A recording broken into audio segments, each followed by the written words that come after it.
George S. Patton was one of the most dynamic and controversial military figures of World War II. Known for his aggressive tactics and fiery leadership, he was instrumental in many Allied victories, including the North African Campaign, Sicily, and the push through Europe.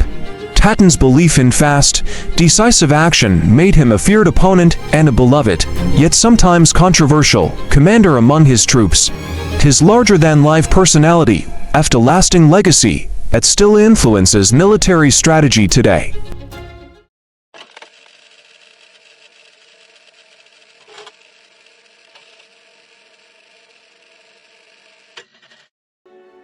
George S. Patton was born on November 11, 1885, in San Gabriel, California.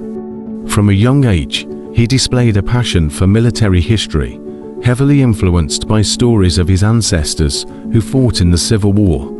This love for the military led him to attend the Virginia Military Institute and later the United States Military Academy at West Point, where he graduated in 1909. Patton's early career saw him participate in the 1912 Summer Olympics, competing in the modern pentathlon. Although he didn't win, his performance showed his competitive spirit.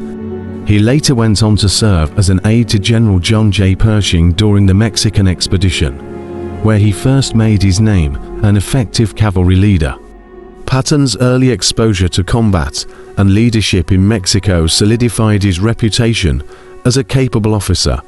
When the US entered World War I, Patton was assigned to the newly formed Tank Corps.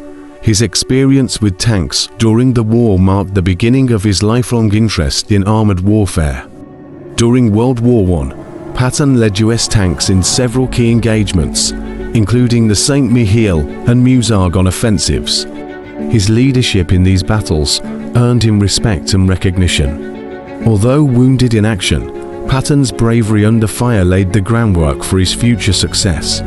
After the war, Patton remained dedicated to the development of armored warfare, attending various military schools and advocating for the increased use of tanks in combat. He foresaw that tanks would play a vital role in future conflicts and became one of the most vocal proponents of mechanized warfare. Patton's outspoken personality and belief in aggressive tactics often set him apart from his peers. He believed in the importance of speed and shock in warfare, and this would later become a hallmark of his leadership in World War II. However, it was not until the next global conflict that Patton's military theories would be fully realized. When World War II broke out, Patton was given command of the US Army's armored forces, playing a key role in developing the US strategy for tank warfare. His first major assignment during the war came during the North African Campaign, where he took command of the US Second Corps after the defeat at the Battle of Kasserine Pass. Patton's leadership in North Africa was instrumental in turning the tide for the Allies. His strict discipline, aggressive tactics, and attention to detail helped reform the Second Corps, leading to victories at El Gheta and later in Tunisia. This success earned him the command of the 7th Army, which he would lead in the invasion of Sicily. In Operation Husky, the invasion of Sicily in 1943, Patton demonstrated his belief in rapid, aggressive offensives. His forces raced across the island, outpacing their British counterparts and capturing the key city of Palermo. Patton's boldness, however, sometimes led to controversy, such as when he famously slapped two soldiers suffering from combat stress, an incident that temporarily damaged his reputation. Despite this setback, Patton remained a key figure in the Allied war effort. After Sicily, he was given command of the Third Army, which he led during the invasion of Normandy in 1944. Patton's Third Army became one of the most formidable fighting forces in Europe, known for its rapid advances and ability to cover vast distances quickly. During the Battle of the Bulge in late 1944, Patton's leadership was once again crucial. His ability to swiftly redirect his army to relieve the besieged town of Bastogne helped turn the tide of the battle in favor of the Allies. Patton's focus on mobility and offensive action proved decisive in this crucial engagement. Patton's Third Army continued to advance through Europe, liberating key areas in France and later crossing into Germany. His bold tactics and relentless pursuit of the enemy made him a feared and respected commander, both by his own troops and by the Germans. By the end of the war, Patton had firmly established himself as one of the most successful Allied generals. So far, we explored Patton's early life, his development as a leader, and his critical role during World War II, from his early beginnings in California to his rise in the U.S. Army. Patton's aggressive leadership came to the forefront during the North African and Sicily campaigns. His ability to inspire and discipline his troops led to key Allied victories. Despite occasional controversies, his tactical brilliance made him one of the most effective generals of the war. After the defeat of Nazi Germany in 1945, Patton was appointed military governor of Bavaria. His time in this role, however, was marked by controversy. Patton's outspoken criticism of the Allied denazification policies and his perceived leniency toward former Nazis led to tensions with the US government. Patton's controversial remarks regarding the Soviet Union also raised concerns. He was highly critical of the Soviet occupation of Eastern Europe and believed that the US should continue its military campaign to push the Soviets out of Europe. This stance, though reflective of his aggressive nature, was out of step with the diplomatic efforts at the time. In late 1945, Patton was relieved of his command, effectively ending his military career. Despite this, his reputation as a brilliant battlefield commander remained intact. His contributions to the development of armored warfare and his leadership of World War II cemented his place as one of the most influential military figures in American history. Tragically, Patton's life was cut short in December 1945 when he was injured in a car accident in Germany. He passed away shortly afterward, leaving behind a legacy as a controversial but undeniably effective military leader. His death marked the end of an era for the US Army, which had come to rely on his aggressive style of warfare. Patton's leadership style, characterized by his belief in bold, decisive action, and his emphasis on speed and mobility, continues to influence military thinking today. His ability to inspire and motivate his troops, despite his sometimes abrasive personality, was a key factor in his success on the battlefield. Over the years, Patton's life and career have been the subject of numerous books, films, and documentaries, including the 1970 biographical film Patton, which helped solidify his image as a larger-than-life military figure. His speeches, leadership philosophy, and tactical innovations remain studied in military academies around the world. While George S. Patton is often remembered for his military prowess, his personal life and character were equally complex. Patton was deeply religious, believing that he had been reincarnated from past warriors, which he often mentioned in his speeches and personal writings. His belief in destiny and personal honor shaped his approach to both life and leadership. Patton's love for history and classical warfare also influenced his leadership style. He saw himself as a modern-day embodiment of the great generals of history, often referencing historical battles and leaders in his decisions. This deep connection to the past gave Patton a unique perspective on warfare, one that combined modern tactics with traditional values of bravery and honor. At the same time, Patton was a man of contradictions. His strict discipline and harsh treatment of soldiers clashed with his deep respect for bravery and sacrifice. While he was known for his fiery temper, he also demonstrated genuine care for the well-being of his troops, frequently visiting the front lines and sharing in the hardships of war. Patton's family life was also an important aspect of his character. He was married to Beatrice Ayer, whom he had met while attending West Point. The two shared a deep bond, and Beatrice remained a constant source of support throughout his career. Patton's letters to his wife reveal a more sensitive and introspective side, often discussing his fears, ambitions, and love for his family. Despite his larger-than-life persona, Patton was not without his vulnerabilities. He struggled with feelings of inadequacy and the fear of failure, driving him to constantly push himself and his troops to achieve more. This relentless drive for success was both a strength and a source of personal conflict. In the end, George S. Patton's legacy is one of complexity. He was a brilliant tactician, a fierce patriot, and a man driven by a deep sense of duty and honor. His contributions to military strategy and leadership continue to be studied and admired, but his personal flaws and controversial views remind us that even great leaders are human. Patton's legacy lives on in the history books, military academies, and the memories of those who served under him.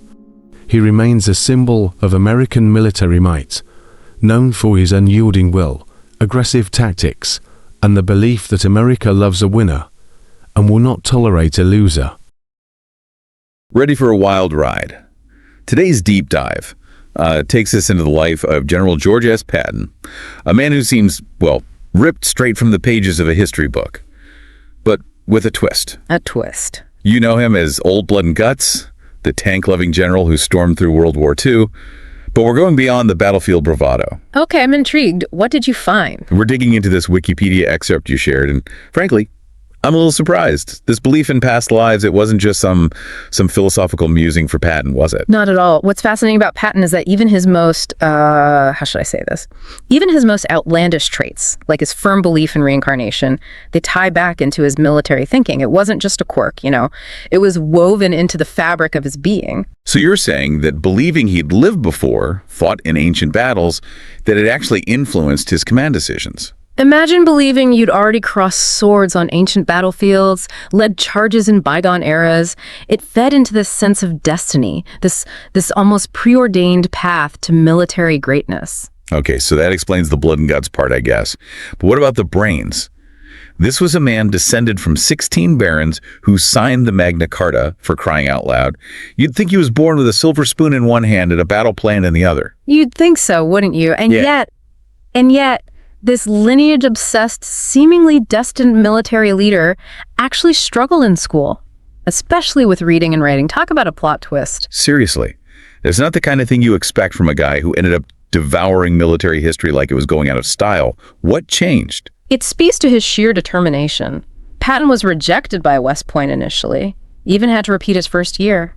Imagine the grit it took to overcome those early setbacks and ultimately thrive in such a demanding environment. He wasn't just about textbooks and drills either, right? Didn't he compete in the Olympics? I did. I can't picture it. Was he hurling grenades for distance? Not quite. He was a skilled athlete competing in the modern pentathlon at the 1912 Stockholm Olympics. Horseback riding, swimming, fencing, shooting. Talk about a Renaissance man in the making. I bet that experience came in handy later on. From the Olympic Stadium to leading the first U.S. motorized military action during the Pancho Villa expedition, that's a serious gear shift. Talk about foreshadowing. Patton, always the innovator, embraced the power of motorized vehicles early on, chasing after Pancho Villa in a cloud of dust and engine roar. It's like he could sense the changing face of warfare.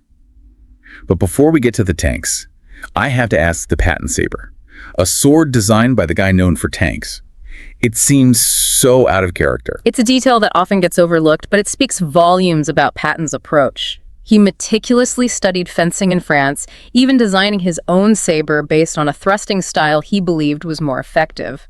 Always looking for an edge, always innovating, even in the most unexpected ways. So from mastering the art of swordsmanship to pioneering armored warfare, Patton's path to World War II was anything but straightforward. And those early experiences, the triumphs, the setbacks, the unconventional interests, they all coalesced to shape the general who would leave an indelible mark on the battlefields of World War II. Speaking of World War II, it's almost impossible to talk about Patton without picturing, well, Those Sherman tanks blazing a trail across Europe. An image that certainly captures his audacity. But his command style, that take no prisoners approach it, wasn't just about brute force, was it? Not at all. Patton's success in World War II, it was as much about strategy and psychology as it was about firepower. So more than just blood and guts, there were actual brains behind the bravado. Absolutely. Take the North African campaign, for instance. Yeah. He takes command of the beleaguered II Corps after a major defeat. Morale in the dumps. What does he do?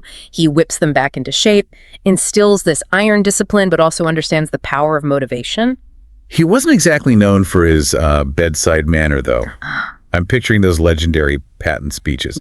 Not exactly for the faint of heart. True, he could be a bit, shall we say, rough around the edges.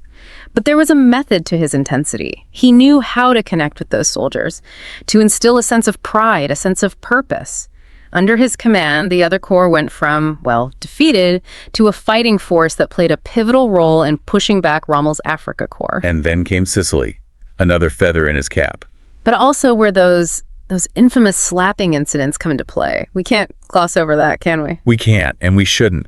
The slapping incidents, they're a dark stain on his record, a stark reminder of the limitations of his understanding when it came to, well, what we now recognize as combat stress, PTSD. It's a difficult conversation, but an important one to have. Absolutely. It would have been easy for Eisenhower to dismiss him after that, especially with the invasion of Europe on the horizon. But Patton's military genius was just too valuable to ignore, right?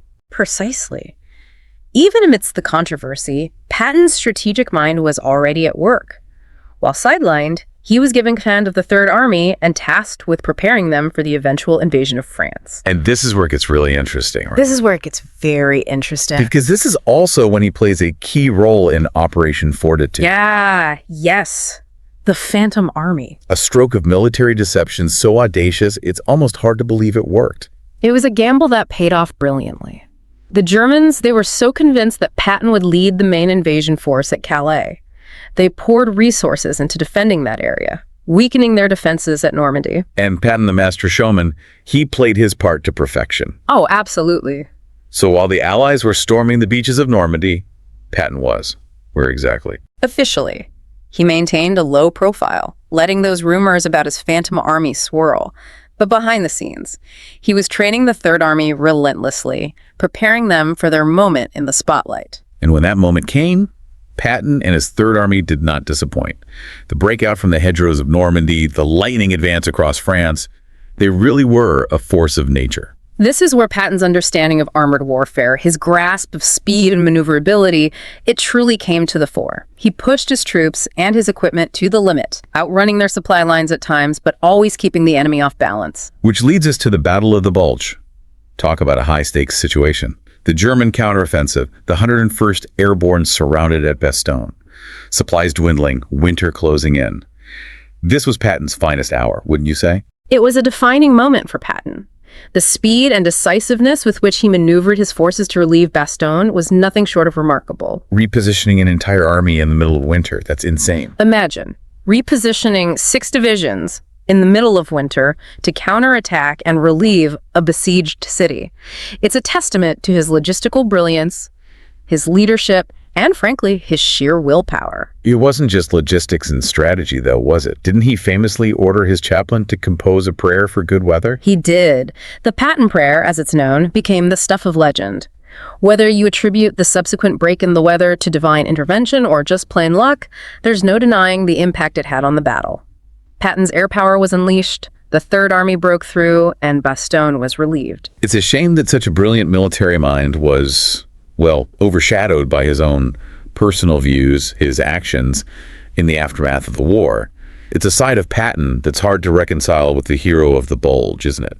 It's a reminder that even the most celebrated figures are complex individuals, capable of both great feats and grave missteps. But before we delve into that final chapter, let's take a quick break.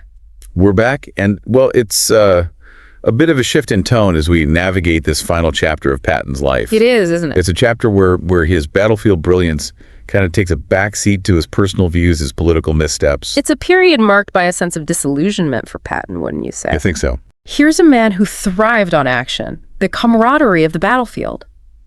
Suddenly, he finds himself as the military governor of Bavaria, tasked with overseeing denazification.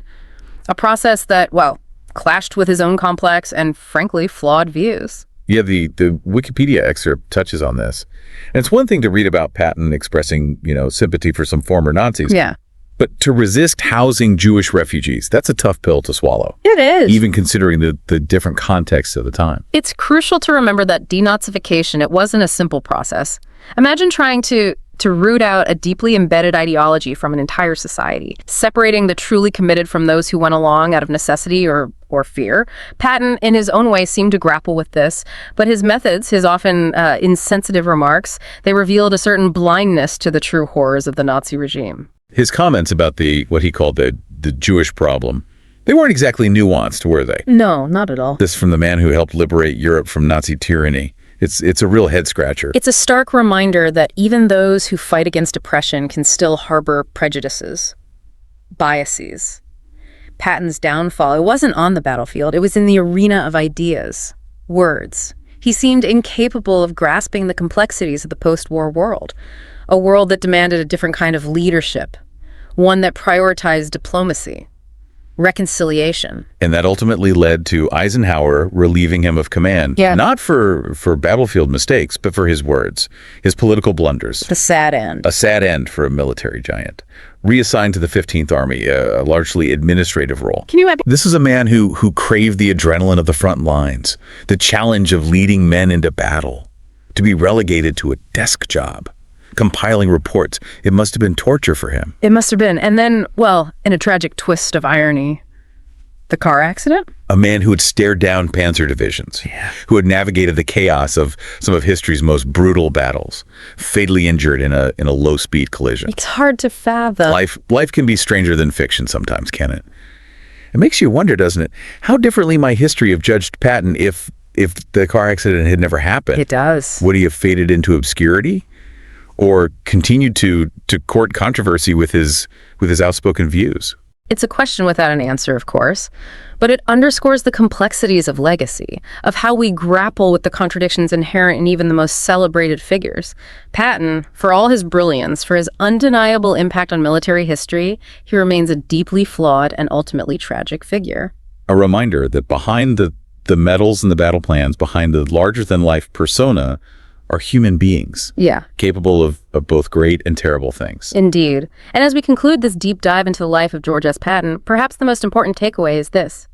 To truly understand history, we must be willing to confront its nuances, its contradictions, the messy realities of the individuals who shape it. And if this deep dive has piqued your interest in military history, I encourage you to check out the George S. Patton Museum or delve into Carlo D'Este's biography, Patton, A Genius for War.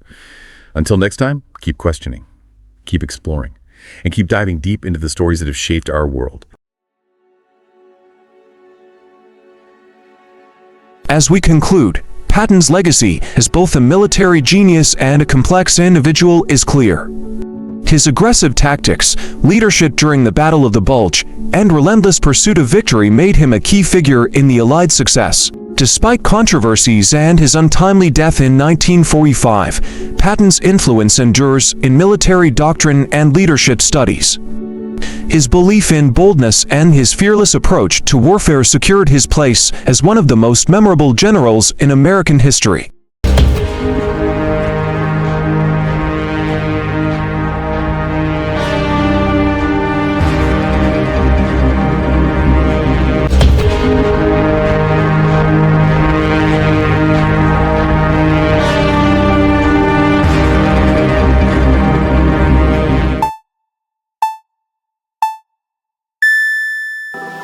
Meet Desmond Doss, the soldier who went to war without a weapon but saved 75 lives at the Battle of Okinawa, refusing to carry a gun due to his religious beliefs. Doss showed unparalleled bravery, rescuing wounded comrades under relentless enemy fire. His extraordinary courage earned him the Medal of Honor, making him a true American hero. Join us as we explore the incredible story of the men who fought without firing a single shot.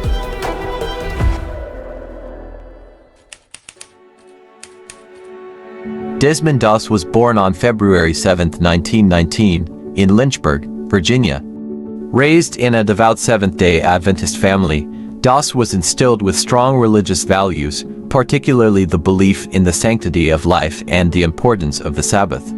These convictions would later shape his role in World War II, as he committed to serving his country without compromising his faith. When the United States entered World War II, Doss felt a patriotic duty to serve, but his religious beliefs prevented him from carrying a weapon or taking a life.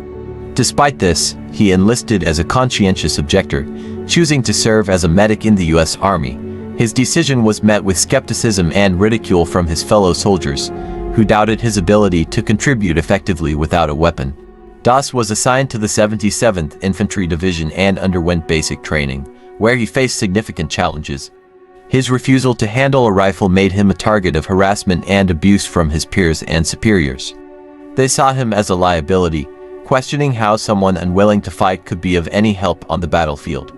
Despite the adversity, Doss remained steadfast in his beliefs. As the war progressed, Doss's unit was deployed to the Pacific Theater, where they participated in some of the most brutal battles of the war. The soldiers continued to doubt Doss's worth, but his unwavering dedication to his duties as a medic began to earn him respect. He worked tirelessly to save lives, often risking his own safety to tend to the wounded under heavy enemy fire. Doss's commitment to his faith and his comrades was put to the ultimate test during the Battle of Okinawa. One of the bloodiest battles of the Pacific War, the battle took place on the Maeda Escarpment, also known as Hacksaw Ridge, a steep and heavily fortified cliff held by the Japanese. The ridge became a focal point of intense fighting, with both sides suffering heavy casualties. As the battle raged on, Doss's unit was ordered to scale the ridge and engage the enemy. The fighting was fierce, and the American forces were repeatedly pushed back by relentless Japanese attacks. Amidst the chaos, Doss distinguished himself as a courageous and selfless medic, risking his life to rescue wounded soldiers from the battlefield. Doss's heroism was exemplified on May 5, 1945, when he single-handedly saved the lives of 75 men. Despite being under constant enemy fire, he refused to seek cover and instead focused on carrying his wounded comrades to safety. Doss lowered them down the ridge using a makeshift rope stretcher, praying for strength with each life he saved. His actions were nothing short of miraculous.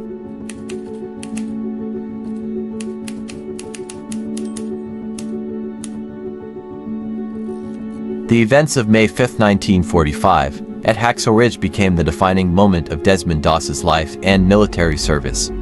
As the battle for Okinawa intensified, Doss's unit found themselves in a dire situation, surrounded by enemy forces and under relentless fire.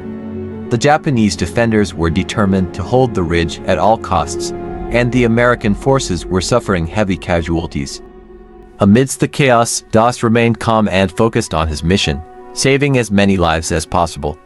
His selflessness and bravery became evident as he repeatedly ventured into the battlefield, often crawling on his hands and knees to avoid detection. Despite the danger, Doss refused to abandon his fellow soldiers, even when the situation seemed hopeless. Doss's actions during the battle earned him the respect and admiration of his comrades, many of whom had previously doubted his worth. The same soldiers who had mocked him for his pacifist beliefs now looked to him as a source of hope and inspiration. His unwavering faith and determination became a beacon of light in the darkness of war. As Doss continued to rescue the wounded, he faced numerous close calls. At one point, he was struck by shrapnel in his legs while treating a soldier. Despite his injuries, Doss refused medical evacuation and continued to care for others. His resilience and dedication to his mission were nothing short of extraordinary. In another instance, Doss narrowly avoided death when a Japanese grenade exploded near him. The blast injured his arms and hands, yet he persevered, using whatever means necessary to continue his work. His ability to push through the pain and fear demonstrated the depth of his commitment to his comrades and his faith. Doss's heroism at Hacksaw Ridge did not go unnoticed by his superiors. His actions were reported up the chain of command, leading to widespread recognition of his bravery. Despite his humble nature, Doss became a legend within his unit, and his story began to spread beyond the battlefield. On October 12, 1945, Desmond Doss was awarded the Medal of Honor by President Harry S. Truman. He became the first conscientious objector in American history to receive the nation's highest military honor. The citation praised his outstanding bravery and unflinching determination in the face of desperately dangerous conditions, recognizing his incredible contributions to the war effort. Doss's Medal of Honor was a testament not only to his heroism at Hacksaw Ridge but also to his unwavering principles. He had proven that one could serve their country honorably and heroically without compromising their deeply held beliefs. His story challenged conventional notions of courage and redefined what it meant to be a hero in wartime.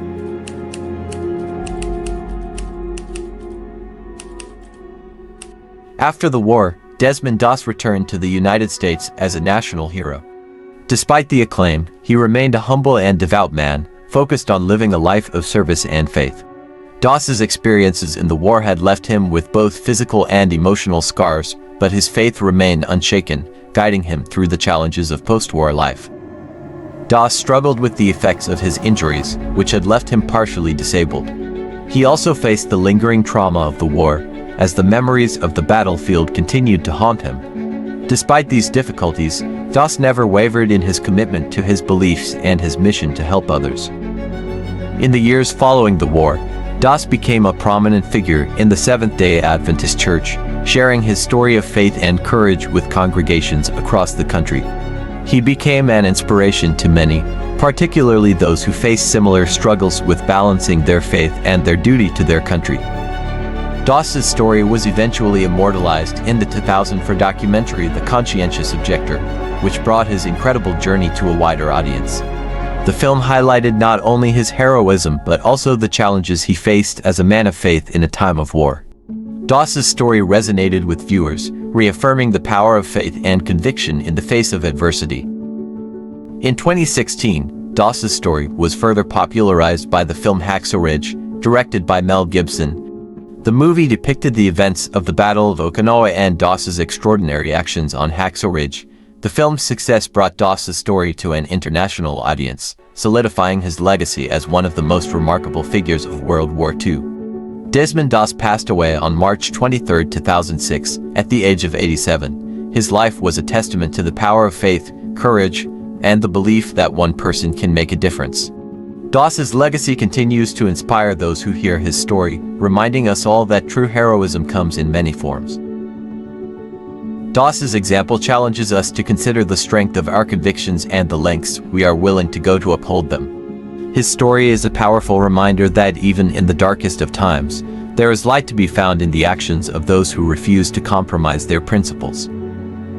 Today, Desmond Doss is remembered not only as a war hero but also as a man of deep faith and compassion. His legacy lives on in the countless lives he touched, both on the battlefield and beyond. Doss's story serves as a beacon of hope and an enduring symbol of the power of peace, faith, and love in a world often torn by conflict. As we reflect on the life of Desmond Doss, we are reminded that heroism is not defined by the weapons we carry, but by the principles we uphold and the courage with which we face adversity. His story will continue to inspire future generations, showing that even in the face of war, one can choose the path of peace and leave a lasting legacy of hope.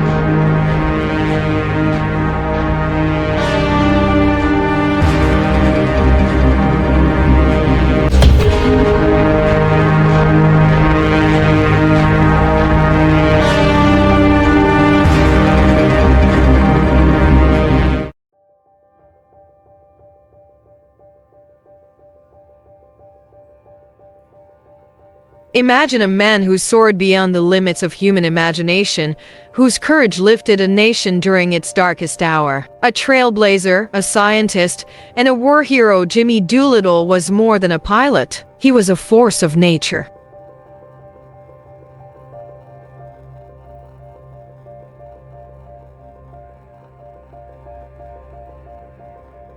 From the icy wilderness of Alaska to the skies over Tokyo, his story is one of relentless ambition, groundbreaking innovation, and unshakable bravery. This is the untold story of how one man's daring vision changed the course of aviation and altered the fate of history forever.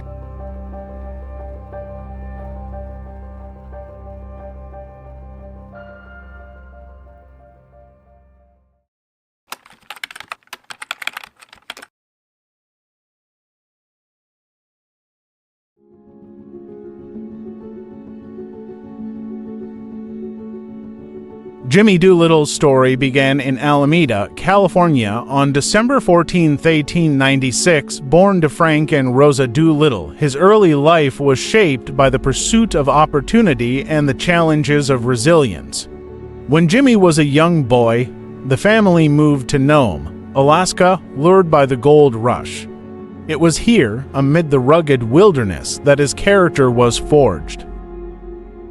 In Nome, life was harsh and survival was not guaranteed. Jimmy's days were spent exploring the frozen terrain, and he quickly developed a reputation for bravery. He was also drawn to the sky, watching birds glide effortlessly above the frigid landscape. This fascination would become a lifelong obsession. Jimmy's formative years were defined by grit and determination. He was known as a scrappy boxer and a tenacious learner. His parents eventually moved back to Los Angeles, California, seeking better opportunities for their son. The bustling streets of Los Angeles offered a stark contrast to Nome's isolation, but Jimmy thrived in the dynamic environment. At Manual Arts High School, Jimmy excelled in mechanics and engineering. His teachers often remarked on his curiosity and ingenuity. After graduation, he pursued further education at Los Angeles City College and later the University of California, Berkeley, where he studied mining engineering. But destiny had other plans. In 1917, the United States entered World War I, and Jimmy Doolittle answered the call to serve. He enlisted in the Signal Corps as a flying cadet, beginning his journey into the nascent field of aviation. For Jimmy, flying was not just a skill, it was liberation.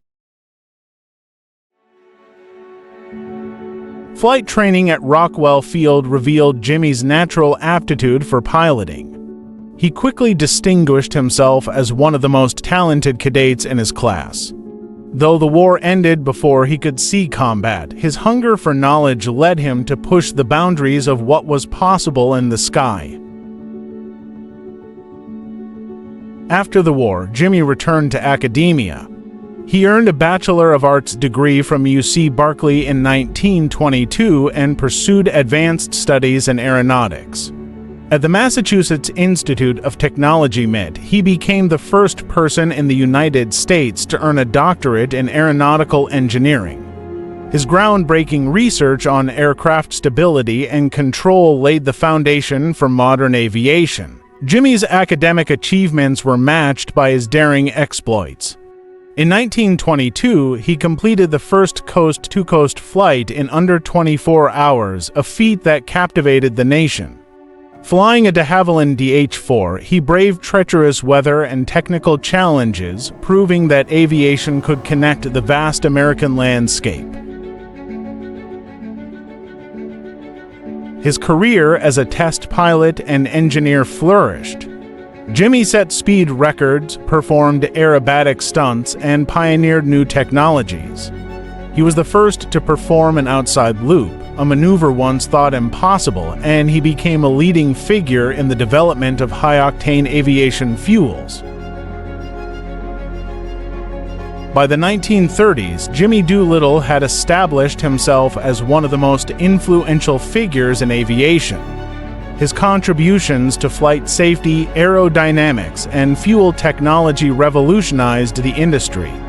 But his greatest challenges and his most significant achievements were yet to come.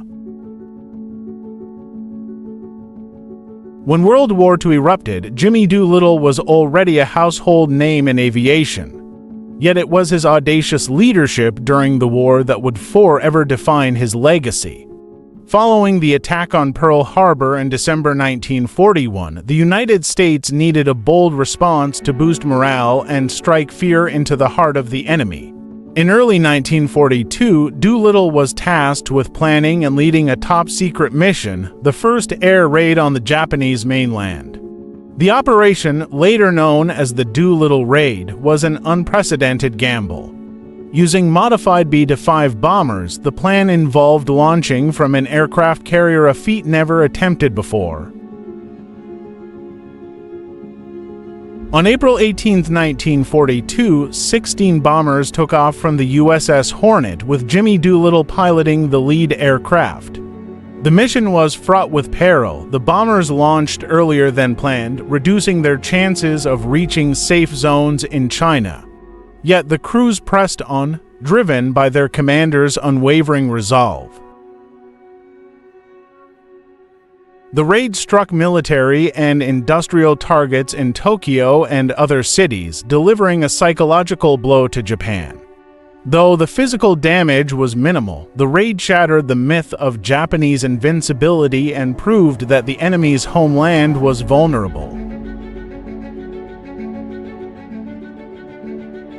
Doolittle's leadership was instrumental. Despite losing all 16 bombers, the mission was hailed as a success. It lifted American spirits and forced the Japanese to divert resources to homeland defense. For his courage and innovation, Doolittle was awarded the Medal of Honor by President Franklin D. Roosevelt. Promoted to Brigadier General, Doolittle continued to lead with distinction. In North Africa, he commanded the 12th Air Force, pioneering new tactics in aerial warfare. His efforts helped turn the tide of the war in the Mediterranean theater. Later, as commander of the 15th and 8th Air Forces, Doolittle played a key role in the Allied victory in Europe. He revolutionized escort fighter tactics, allowing American fighters to engage enemy aircraft more effectively and providing critical support to bomber missions. Throughout the war, Doolittle remained a hands-on leader. He often flew combat missions alongside his men, earning their respect and admiration. His ability to inspire confidence and his relentless pursuit of excellence made him one of the most revered figures in the military. After the war, Doolittle continued to shape the future of aviation and aerospace. He served as an advisor to the U.S. military and private industry, contributing to advancements in jet propulsion, missile technology, and space exploration. As chairman of the National Advisory Committee for Aeronautics NACA, he helped lay the groundwork for NASA. Jimmy's personal life was marked by his enduring partnership with his wife, Josephine. Married in 1917, their relationship was a cornerstone of his success. Together, they raised 2 sons, both of whom followed in their father's footsteps as military pilots. Tragedy struck in 1958 when his eldest son, James Jr., died by suicide. Despite this devastating loss, Doolittle continued to honor his family's legacy through his work and public service. In 1985, President Ronald Reagan promoted Jimmy Doolittle to the rank of full 4-star general, recognizing his unparalleled contributions to the nation. It was a fitting tribute to a man whose vision and courage had shaped history. Doolittle's later years were filled with accolades and honors. He was inducted into the National Aviation Hall of Fame and received the Presidential Medal of Freedom. His contributions to aviation, military strategy, and scientific research earned him a place among the greatest pioneers of the 20th century. On September 27, 1993, at the age of 96, Jimmy Doolittle passed away in Pebble Beach, California. He was laid to rest at Arlington National Cemetery alongside his beloved wife. His funeral was marked by a flyover of a B-25 bomber, a poignant reminder of his extraordinary life. Jimmy Doolittle's legacy endures as a symbol of innovation, leadership, and bravery.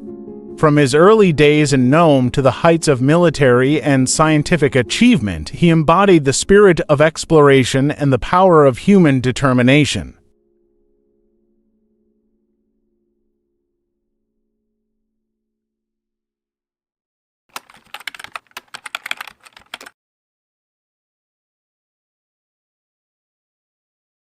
All right, so get this. We're going to dive deep into the life of Jimmy Doolittle today. Jimmy Doolittle. You know him, the Doolittle raid guy. Right, World War II. Yeah, World War II. But I bet you didn't know that later in life, he was like messing around with space travel. Yeah. This excerpt that we're looking at is about to blow your mind. It really is wild how much more there is to him than just that one raid. Yeah. It's like the raid is just the tip of the iceberg. Totally. And underneath, you have this massive amount of incredible achievements and experiences. Exactly. And to think it all started in Nome, Alaska. No. Talk about a rough and tumble childhood. Oh, yeah. Imagine just being surrounded by the chaos of a gold rush as a kid. Well, it wasn't just the gold rush, though. Right. Nome back then was this wild frontier town. Oh, wow. Like lawlessness, brutal weather. Yeah. And little Jimmy Doolittle getting into scraps, learning to box. Wow. That kind of environment forges a certain type of resilience. He definitely was not afraid of a challenge, that's for sure. Nope. But here's the thing that always gets me. He goes from this rough and tumble boxer to a mining engineer. Yeah. How does that even happen? Well, I mean, he was clearly a bright kid. Yeah. And mining was, a booming industry back then. But then World War I breaks out. Oh, right. And suddenly it's all about airplanes. Right. Doolittle gets his pilot's license, ends up flying reconnaissance missions. Wow. Talk about a life-changing experience. Yeah, that's where the bug really bit him, right? Do you think so? Because after the war, he wasn't content to just, right. fly a plane from point A to point B. Fly straight. This guy was pushing the boundaries of what was possible. Absolutely. In the air. Yeah, and Yeah. I mean, in 1922, he makes the first transcontinental flight in under 24 hours. What? But here's the kicker. Okay. He wasn't just trying to be fast. Right. He was testing new navigation techniques, pushing the limits of engine performance. Wow. This was a scientific mind at work, not just a daredevil. And let's not forget about his crazy aerobatic stunts. Oh, yeah. The outside loop. Uh-huh. That maneuver was so dangerous, it was banned for years after he performed it. Yeah. That takes a special kind of guts. It does. It's skill. Yeah. You have to remember, this is back when aviation was still, in its infancy. Right.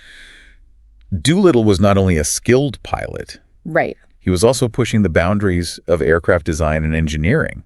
Okay. He was one of the first to see the potential of high-octane fuel, for example. Wait, high-octane fuel? Yeah. Didn't that make the planes, super unstable back then? It did. Yeah. Early aircraft engines weren't designed for it. Right. And it caused all sorts of problems with knocking and pre-ignition. Wow. Doolittle helped figure out ways to modify the engines and fuel systems to make it work. Wow. It was a huge breakthrough in aviation technology. So we've got this incredibly skilled pilot, a daring innovator, Right. a brilliant engineer, all rolled into one.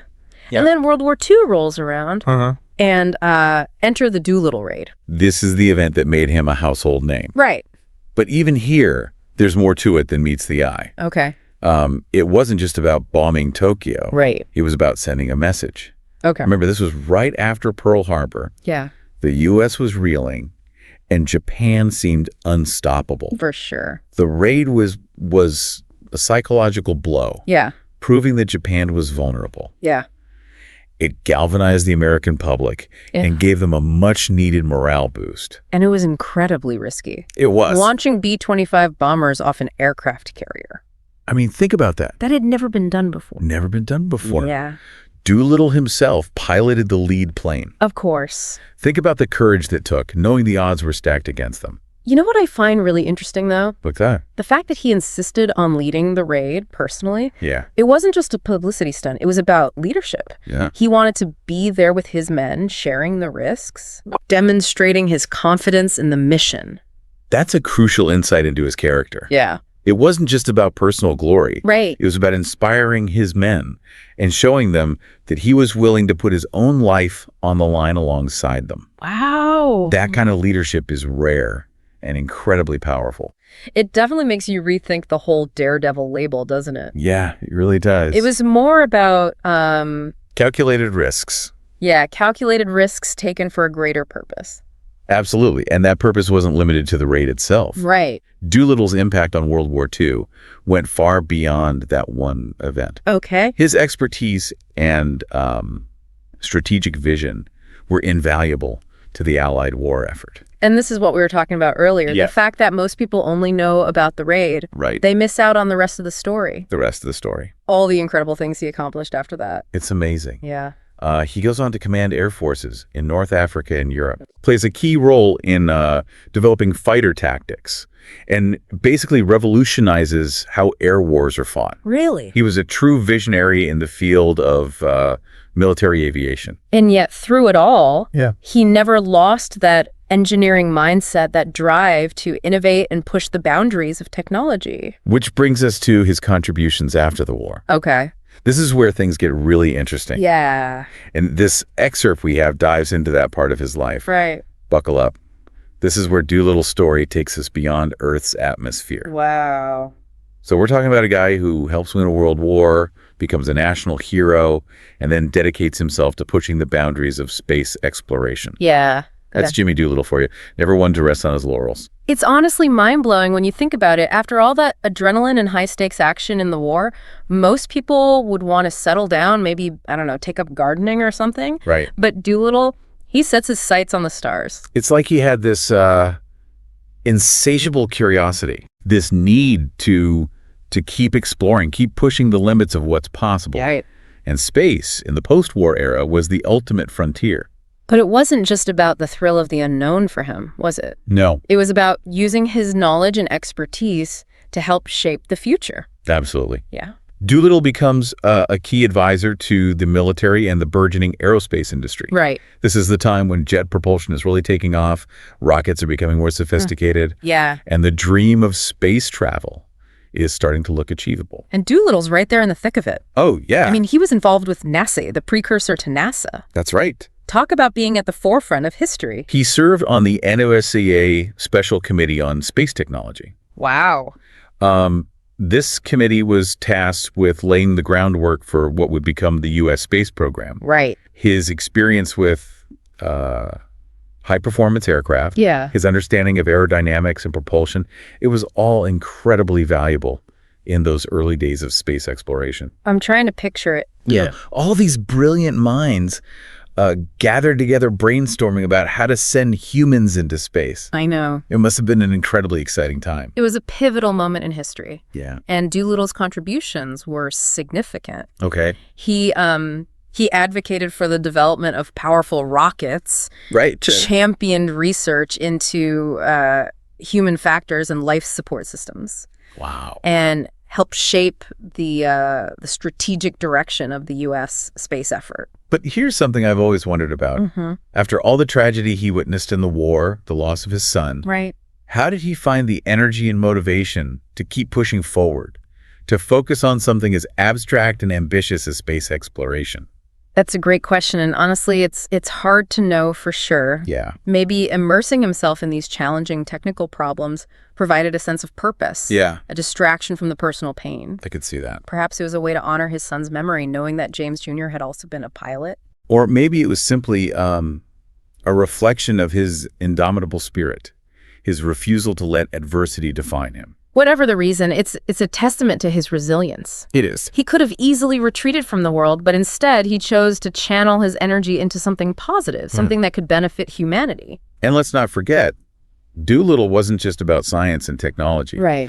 He's also deeply concerned with the ethical implications of space exploration. Oh, okay. He believed that space should be used for peaceful purposes, for the benefit of all humankind. That's a pretty forward-thinking perspective, considering this was back in the 1950s during the height of the Cold War. It was. Yeah. Doolittle saw the potential for space to become a new arena for international cooperation, not just conflict. Wow. He believed that exploring the cosmos could bring nations together, fostering Yeah. a sense of shared purpose and wonder. It's almost like he saw space exploration as a way to transcend the divisions and conflicts that plagued humanity here on Earth. Exactly. And that vision, I think, is more relevant today than ever. Yeah. As we face global challenges like climate change and resource scarcity. Right. We need that same spirit of cooperation, that willingness to work together for the common good. Doolittle's story also challenges us to think differently about leadership. It does. He wasn't the stereotypical charismatic rah-rah type. Right. He led by example through his competence, his courage, and his unwavering commitment to excellence. That's a really important point. Yeah. True leadership isn't about barking orders or demanding obedience. Right. It's about inspiring others through your actions, your integrity, and your dedication to a shared vision. And Doolittle's vision was extraordinary. Pushing the boundaries of aviation to helping lay the groundwork for space exploration. Yeah. He was a true pioneer, a visionary who helped shape the course of human history. But let's not forget, he was also a human being. Yeah. Someone who faced challenges and setbacks, who experienced both triumph and tragedy. And it's that combination of extraordinary achievement and human vulnerability that makes his story so compelling. This deep dive has been a wild ride. It has. From the gold rush frenzy of Nome to the high-flying world of aviation and then beyond Earth's atmosphere. It's like we've been on a journey through history and through the incredible life of this one man. And we're not done yet. Oh, there's more. There's still so much more to unpack, especially when we look at Doolittle's personal life and legacy. Okay. That's where we'll pick up when we return. Welcome back. You know, as we've been talking about Doolittle's life, I keep coming back to the fact that he achieved so much in so many different areas. Aviation, military strategy, science, even pushing into space exploration. It's almost overwhelming. It is. It really is. It's Yeah. like he had multiple lifetimes packed into one. Right. And yet, amidst all those accomplishments, he never lost sight of the human element. Yeah. He was a husband, a father, a friend. He experienced loss, heartbreak. He wasn't some unfeeling superhero. And I think that's what makes him even more inspiring, honestly. Yeah. Because it shows that you don't have to be superhuman to achieve extraordinary things. Right. You can be brilliant, driven, even a little bit daredevil, Yeah. but still be grounded in the realities of life with all its joys and sorrows. His marriage to Josephine is a testament to that. Oh, yeah, absolutely. They were married for over 75 years. 75 years. Imagine the changes they witnessed together from the early days of flight to the dawn of the space age. It's remarkable. And their sons, both becoming pilots, you can see how Doolittle's passion for aviation was passed down through the generations. Right, right. Of course, there was also the tragic loss of their son, James Jr. Yeah. That must have been incredibly difficult for them to bear. It makes you wonder how he reconciled that loss with his continued work, especially in such, high-risk fields. Yeah. Did he become more cautious, or did he double down on his belief in pushing boundaries? I don't know. Maybe even seeing it as a way to honor his son's memory. It's a tough question. Maybe it was a bit of both. Yeah. I'm sure the grief never fully went away, but perhaps he found solace in continuing to work towards something bigger than himself. Right. Something that could potentially save lives in the future.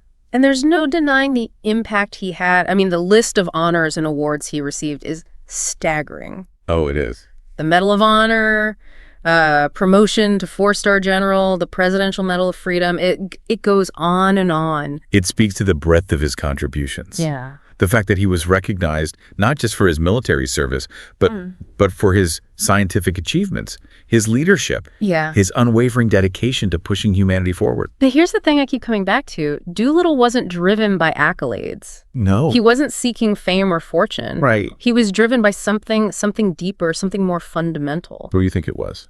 I think it was a love of knowledge, Yeah. a thirst for understanding how things worked, and a desire to use that knowledge to make the world a better place. Right. Whether it was through designing faster airplanes, developing new technologies, or exploring the vastness of space, he was always pushing the boundaries of human potential. It's like he embodied that classic American ideal of the self-made man. Yeah. The innovator, the pioneer who carves his own path and leaves an indelible mark on history. Totally. But with Doolittle, it wasn't just about individual ambition. No. There was always a sense of duty, a desire to serve something larger than himself. And that's the legacy I think we should all take away from his story. I agree. It's not about trying to become the next Jimmy Doolittle, Right. but about finding our own unique ways to contribute to the world, Right. to push our own boundaries and to leave things better than we found them. Exactly.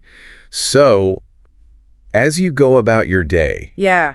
think about what your Doolittle moment might be. What would that even look like? What challenge are you facing that requires a little bit of that same courage, that same ingenuity, that same determination to make a difference?